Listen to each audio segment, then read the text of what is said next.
The gentle Alabama breeze carried the sweet scent of roses through the air as Mrs. Dorothy Washington carefully tended to her beloved garden. At 72, she moved a bit slower these days, but her passion for gardening hadn't dimmed one bit.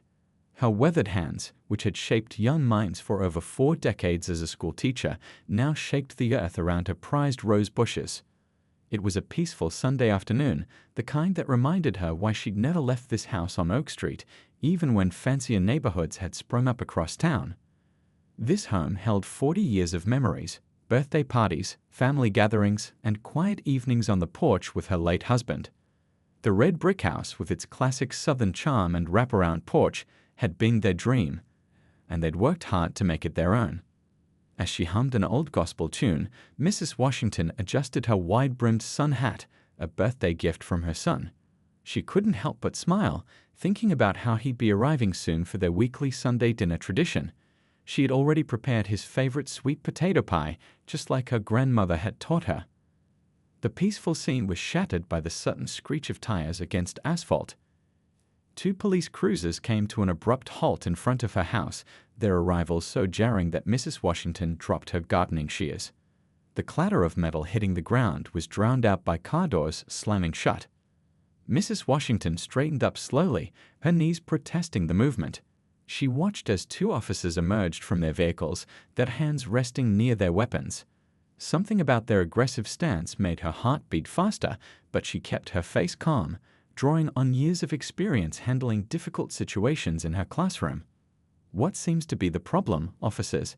she called out, keeping her voice steady and pleasant, though her hands trembled slightly as she dusted soil from her gardening apron. The taller officer stepped forward, his boots crushing the edge of her carefully tended lawn. "Ma'am, we've received reports of suspicious activity at this address." His tone was sharp, accusatory, making it clear he viewed her presence as the suspicious activity in question. Mrs. Washington felt her neighbor's eyes on the scene. Old Mrs. Chen from next door had come out onto her porch, and the Thompson kids across the street had stopped their basketball game to watch.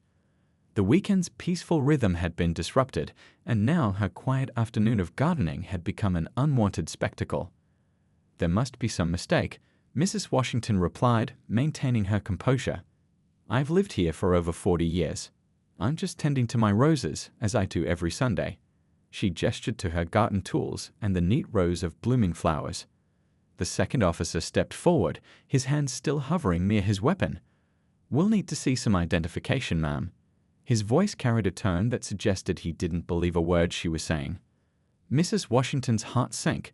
She knew her ID was sitting in her purse, on the kitchen counter just inside the house.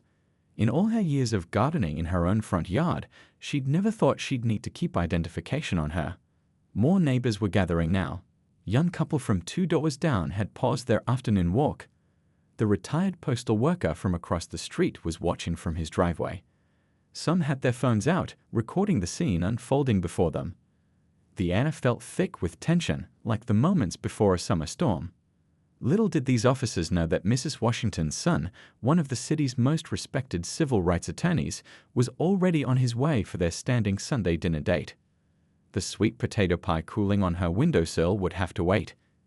This peaceful Sunday afternoon was about to take an unexpected turn that would shake up their entire community. As Mrs. Washington stood there, surrounded by her roses yet feeling like a stranger in her own yard, she thought about all the lessons she'd taught her students over the years about dignity, respect, and standing up for what's right. Now, those lessons were about to come to life in a way she never expected, right here in her own front yard. The afternoon sun cast long shadows across Mrs. Washington's front yard as the situation grew more tense. She could feel beads of sweat forming at her temples, though not from the heat.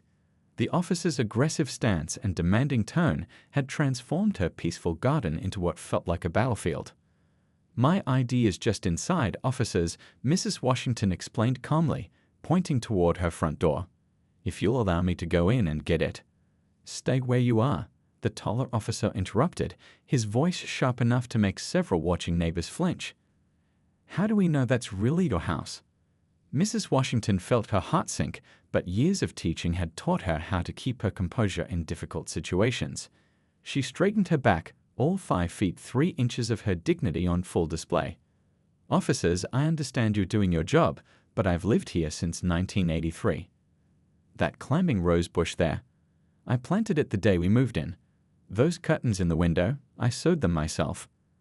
The second officer scoffed, making notes in his little pad. "Anyone could know those details, ma'am. We've had reports of break-ins in this area." His emphasis on this area made it clear what he really meant, and Mrs. Washington felt a familiar ache in her chest. By now, the crowd of neighbors had grown. Young Mr. Carter from the corner house had stopped washing his car and stood watching, garden hose still running. The Rodriguez family had come out onto their porch, their Sunday afternoon barbecue forgotten. Mrs. Washington could hear their youngest daughter asking in a loud whisper, "Mama, why are the police being mean to Mrs. Washington?" The first officer took a step closer, his boot crushing one of her prized petunias. "If you can't provide immediate identification, we'll need to take you down to the station to verify your identity." Mrs. Washington felt her teacher's voice rising up. "Young man," she said, her tone firm but controlled, "I taught at Washington Elementary for 43 years. I've probably taught some of your colleagues' children. You can call the school board. You can ask any of these neighbors. This is my home." Some neighbors started calling out in support. "She's telling the truth. She's lived here longer than most of us. This is ridiculous." But the officers waved them back, creating an artificial barrier between Mrs. Washington and her community. The situation was escalating. More patrol cars were pulling up, their lights flashing unnecessarily in the bright afternoon sun. Mrs. Washington could see Mrs. Chen frantically making phone calls from her porch, while others were recording everything on their phones. The peaceful Sunday afternoon had turned into a spectacle, all because she dared to garden while black in her own front yard. "Last chance, ma'am," the taller officer announced, reaching for his handcuffs. "Either provide identification right now, or we'll have to take you in." Mrs. Washington looked at her front door, just 30 feet away, where her purse sat on the kitchen counter with her ID inside. She looked at her roses, which needed finishing. She looked at her neighbors, their faces a mix of concern and outrage. And then she looked at the officers, these young men who saw her as a threat rather than someone's mother, grandmother, and retired teacher. What happened next would change everything. The sound of a car engine approaching made everyone turn their heads. Mrs. Washington felt a smile tugging at her lips, even in this tense moment. She recognized that sound, the distinct purr of her son's car. Her weekly Sunday dinner guest was about to arrive, and these officers had no idea that they'd just stepped into something much bigger than harassing an elderly woman in her garden. The air crackled with tension as the new car approached. The officers' attention split between Mrs. Washington and the approaching vehicle, their postures rigid with anticipation. The next few moments would transform this incident from a simple case of harassment into something that would shake their entire police department to its core. Standing in her garden, surrounded by the roses she'd nurtured for decades, Mrs. Washington drew upon a lifetime of experience in handling difficult situations. As a black woman who'd lived through the civil rights era, she'd learned early on that dignity was her strongest shield. Now, facing these confrontational officers, she silently counted to 10. A technique she'd taught countless students over her teaching career. "Young officers," she began, her voice steady despite her racing heart, "I understand you're doing your job. But surely you can see that I'm just an elderly woman tending to her garden." She gestured to her dirt-stained gardening gloves and the collection of tools scattered around her flower beds. The gathering crowd of neighbors had grown larger, their phones recording every moment. Mrs. Washington could hear whispered conversations and see the growing outrage on familiar faces. The Rodriguez children, who often brought her cookies, watched wide-eyed from behind their parents' protective embrace. The scene was becoming a painful lesson for them, one she wished they didn't have to learn so young. One of the officers stepped closer, his shadow falling across her prized red roses. "Ma'am, without proper identification, we'll have no choice but to." Mrs. Washington raised her hand, just as she used to do in her classroom to quiet rowdy students. Surprisingly, the officer fell silent. "Let me tell you something about this house," she said, her voice taking on the tone that had commanded respect in classrooms for over 4 decades. "See that height chart carved into the doorframe? That's where I marked my son's growth every year. That crack in the sidewalk? It appeared the day of the '97 earthquake. That wind chime? A gift from my students when I retired. Several neighbors nodded in agreement, some calling out to confirm her words. Mrs. Chen, who'd lived next door for 30 years, had tears in her eyes as she watched from her porch. The retired mail carrier across the street was shaking his head in disbelief at the scene unfolding before him. The second officer shifted uncomfortably, perhaps finally sensing the absurdity of the situation, but his partner remained unmoved. Anyone could know these details, ma'am. We've had reports. Reports. Mrs. Washington's voice carried decades of patience tested by prejudice. What exactly was reported? An elderly woman gardening on a Sunday afternoon. The same thing I've done every weekend for 40 years. She adjusted her sun hat, a quiet gesture of defiance. I've taught generations of children in this community. Some of them are probably your age now, wearing badges just like yours. The summer heat seemed to intensify as the standoff continued. More police cars had arrived, their presence creating an unnecessary show of force that made the peaceful residential street feel like a war zone. Mrs. Washington noticed young Mr. Carter from down the street frantically typing on his phone, likely contacting local news stations. The Thompson kids had stopped their basketball game entirely, their ball forgotten in the middle of the street. Mrs. Washington's arthritis was starting to bother her from standing so long, but she refused to show any weakness. Instead, she bent down slowly and picked up her gardening shears, placing them carefully in her tool basket. The officers tensed at her movement, their hands instinctively moving toward their weapons. "You see what I mean?" she said quietly, her voice carrying in the tense silence. "I'm no threat to anyone. I'm just a grandmother who wanted to tend her roses before Sunday dinner." She looked each officer in the eye, her gaze steady and unflinching. "My ID is inside that house, where I've lived since before either of you were born. My son will be here any minute for our weekly dinner. He'll verify everything I'm telling you." The mention of her son caught the officers' attention, though they didn't yet know just how significant that detail would prove to be. As if on cue, the distant sound of a car approaching made several heads turn. Mrs. Washington allowed herself a small smile, knowing that the next few moments would completely change the dynamic of this confrontation. The officers exchanged glances, perhaps sensing that their routine investigation was about to become something much more complicated.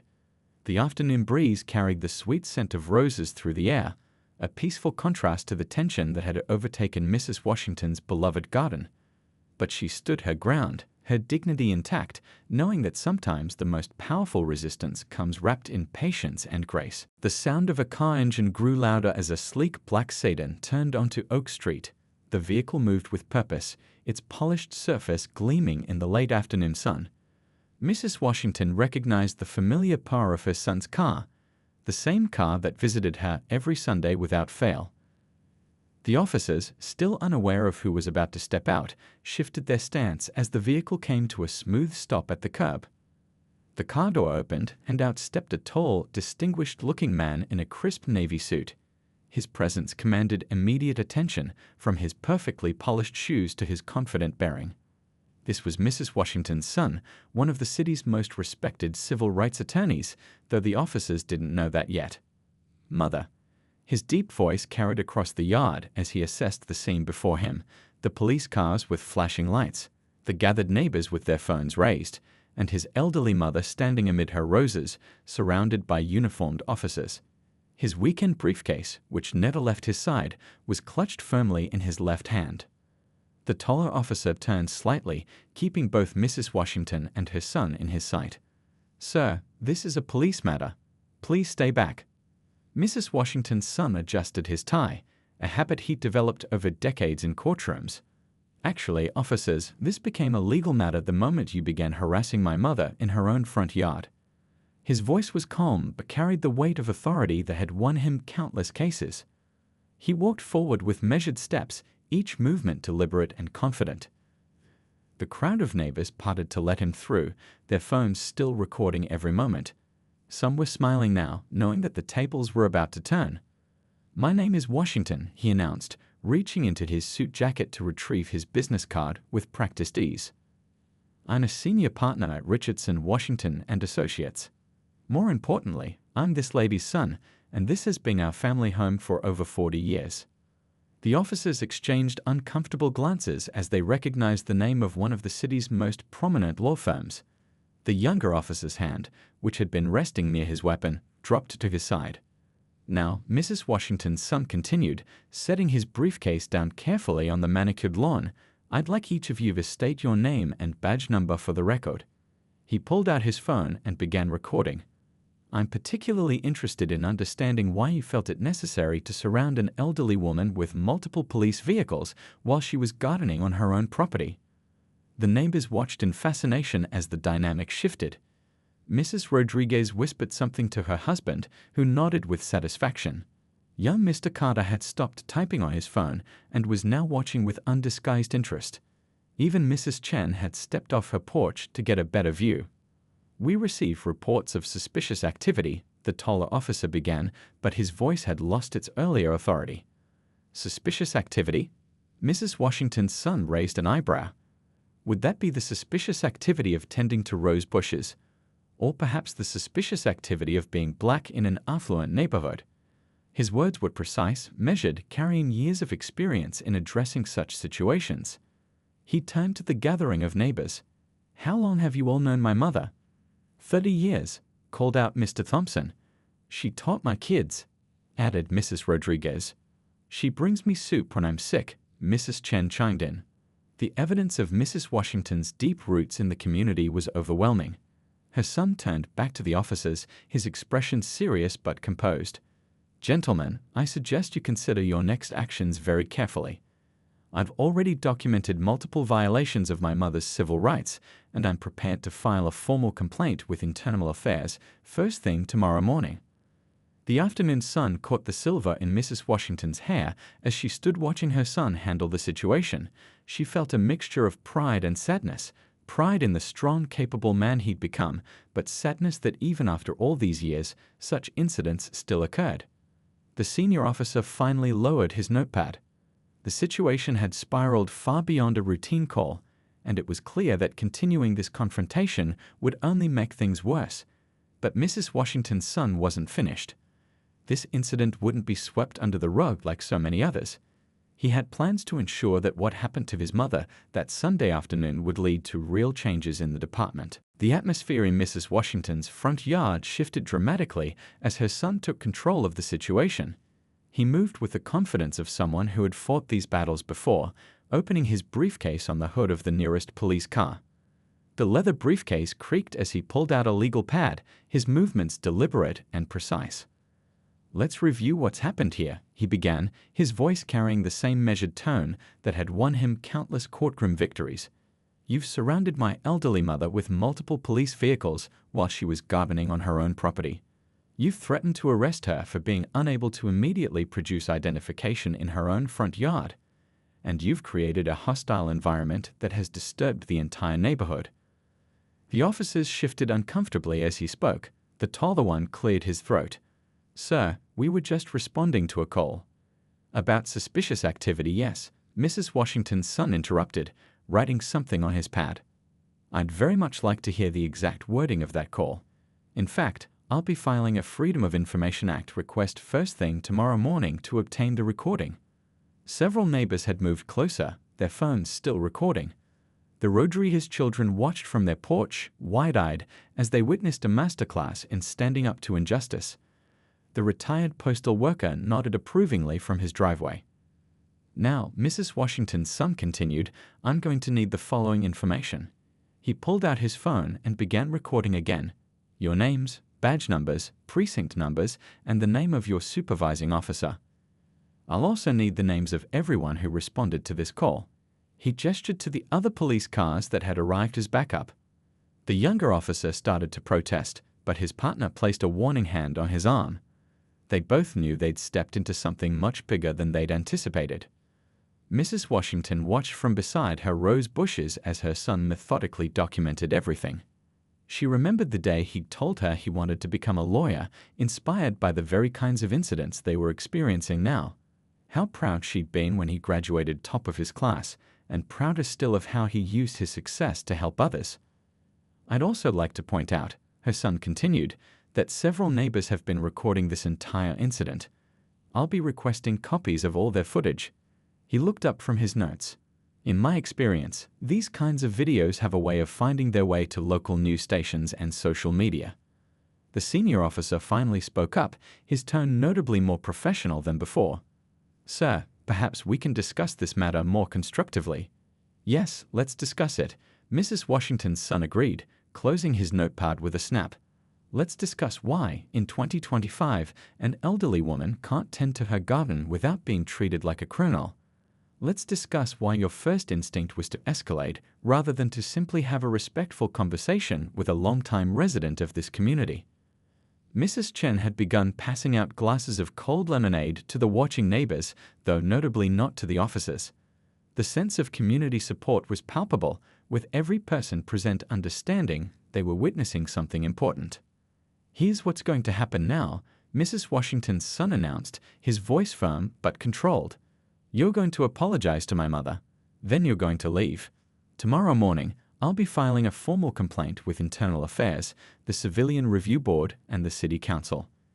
I'll also be requesting a full review of your department's training procedures and response protocols. He paused, letting his words sink in. And if any officer ever again harasses my mother or any other resident of this neighborhood without proper cause, I'll add it to the civil rights lawsuit I'm preparing to file. The officer's demeanor had completely changed from their earlier aggressive stance. The reality of their situation and the potential consequences of their actions had finally sunk in. The taller officer removed his hat, a gesture of respect that should have been present from the beginning. Mrs. Washington stood a little straighter, her dignity intact despite the ordeal. The afternoon sun cast long shadows across her garden, where one of her rose bushes had been trampled during the confrontation. But like those roses, she knew that sometimes the most beautiful things could grow from difficult situations. Her son's presence hadn't just stopped the harassment, it had turned this incident into an opportunity for real change in their community. The following weeks brought changes that rippled through the entire community. Mrs. Washington's garden incident, captured on dozens of phones, spread across social media like wildfire. Local news stations picked up the story, showing clips of an elderly woman being harassed while tending her roses, followed by her son's powerful intervention. The police department couldn't ignore the growing public outrage. Within days of Mrs. Washington's son filing his formal complaint, the chief of police called a press conference. Standing before a room full of reporters and community members, he had to address what had happened on that sunny Sunday afternoon. What we witnessed in those videos goes against everything our department stands for, the chief admitted, his face stern as cameras flashed. We're taking immediate action to address this incident and prevent similar situations in the future. The investigation moved quickly. The department couldn't ignore the clear evidence, not with dozens of witness videos and Mrs. Washington's son's meticulous documentation. Both officers were suspended pending a full review. But more importantly, the incident sparked a deeper examination of police practices in the community. Mrs. Washington's phone hadn't stopped ringing since the incident. Other elderly residents called to share similar stories, times they'd felt targeted or unsafe in their own neighborhoods. Each call strengthened her son's case and highlighted the need for real change. We need to turn this painful moment into something positive, Mrs. Washington told her son over their next Sunday dinner. The sweet potato pie she'd made the day of the incident had been forgotten in all the chaos, but now they sat together, planning how to make things better. Her son took her words to heart. He worked with the police department to develop new training programs focused on community relations and racial sensitivity. The changes weren't just about policies on paper, they were about changing hearts and minds. The local newspaper ran a feature story about Mrs. Washington, focusing not on the incident but on her 40 years of teaching and community service.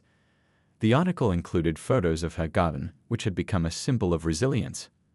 Neighbors brought new rose bushes to replace the ones damaged during the confrontation, each plant representing their support and solidarity.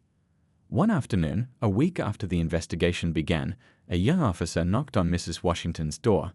He wasn't one of those involved in the incident, but he'd seen the videos. He brought his elderly mother with him, and they both carried gardening tools. Mrs. Washington, he said, his voice sincere, My mom and I wondered if you could use some help with your roses. She's a gardener too, and well, we thought maybe we could start building bridges, one flower at a time." That simple gesture sparked an idea. Mrs. Washington and her son worked with community leaders to establish regular meetings between police officers and residents.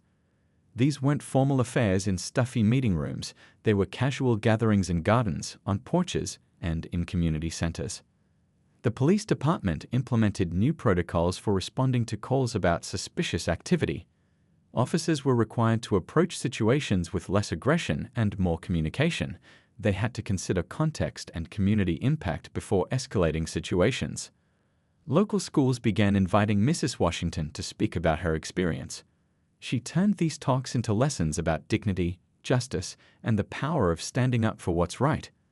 Students listened intently as she described how her son's legal knowledge had transformed a potentially dangerous situation into an opportunity for change. Sometimes she would tell them the most important changes start in the smallest places, even in a front yard garden on a Sunday afternoon. The incident had cost the police department more than just bad publicity. Mrs. Washington's son made sure the settlement included funds for community programs, including a youth mentorship initiative and senior citizen safety workshops. He understood that real change needed both policy reforms and community investment. As autumn approached, Mrs. Washington's garden bloomed more beautifully than ever. The new roses planted by her neighbors had taken root, creating a colorful testament to community solidarity. Each bloom reminded her that even the thorny moments in life could lead to something beautiful. 1 year after the incident in Mrs. Washington's garden, Oak Street had transformed into a symbol of community unity. The changes went far beyond new police protocols or sensitivity training. They touched the heart of how neighbors looked out for each other. Every Sunday afternoon, Mrs. Washington's front yard now hosted what the neighborhood kids called garden talks. Police officers, neighbors, and community members gathered informally among the roses, sharing stories and building understanding. Young officers sat on lawn chairs, drinking lemonade with elderly residents, learning about the neighborhood's history directly from those who had lived it. "You see that oak tree?" Mrs. Washington would tell the newer officers, pointing to the massive tree that gave the street its name.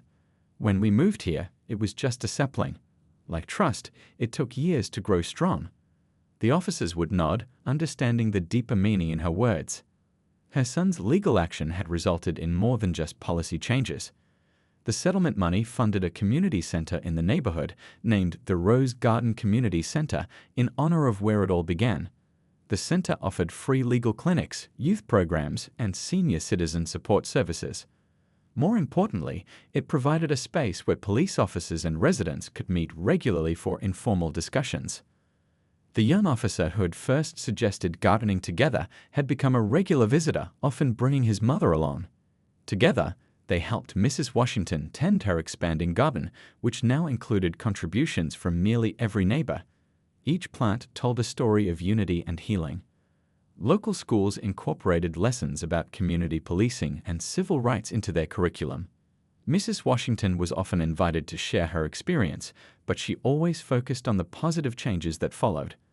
Sometimes, she would tell the students, it takes a thorny situation to grow something beautiful. The police department's new training program, developed with input from Mrs. Washington's son and community leaders, became a model for other cities. Officers learned not just about legal rights and procedures, but about the importance of understanding the communities they served. They spent time walking the neighborhoods, meeting residents, and learning local history. Mrs. Chen, who had witnessed the original incident, started a neighborhood watch program with a difference. Instead of looking for suspicious activity, they'd focused on connecting neighbors with each other. When new families moved in, they were welcomed with homemade meals and information about community resources. The Rodriguez children, who had watched the incident unfold a year ago, now helped Mrs. Washington with her garden every Saturday. As they worked together, she taught them about different flowers and shared stories about the neighborhood's history. "Every garden needs different kinds of flowers to be beautiful," she would say, "just like every community needs different kinds of people." The incident had also inspired other communities. Mrs. Washington's son received calls from lawyers across the country, asking for advice on handling similar situations. He always emphasized that true change came not just from legal action, but from bringing people together. One sunny afternoon, almost exactly a year after the incident, the chief of police himself visited Mrs. Washington's garden.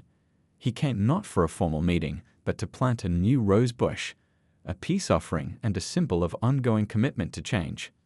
"Mrs. Washington," he said, digging in the soil beside her, "your garden has taught us all something important about growing stronger together." The local news, which had first covered the confrontation, now regularly featured stories about the positive changes in the community. They called it the Rose Garden Revolution, a movement that showed how one incident of injustice, handled with dignity and determination, could bloom into lasting change. As Mrs. Washington sat on her porch that evening, watching the sunset paint her roses in golden light, she reflected on how much had changed in a year. The garden that had once been a site of confrontation had become a place of connection. Every bloom reminded her that even the most difficult moments could lead to growth and transformation.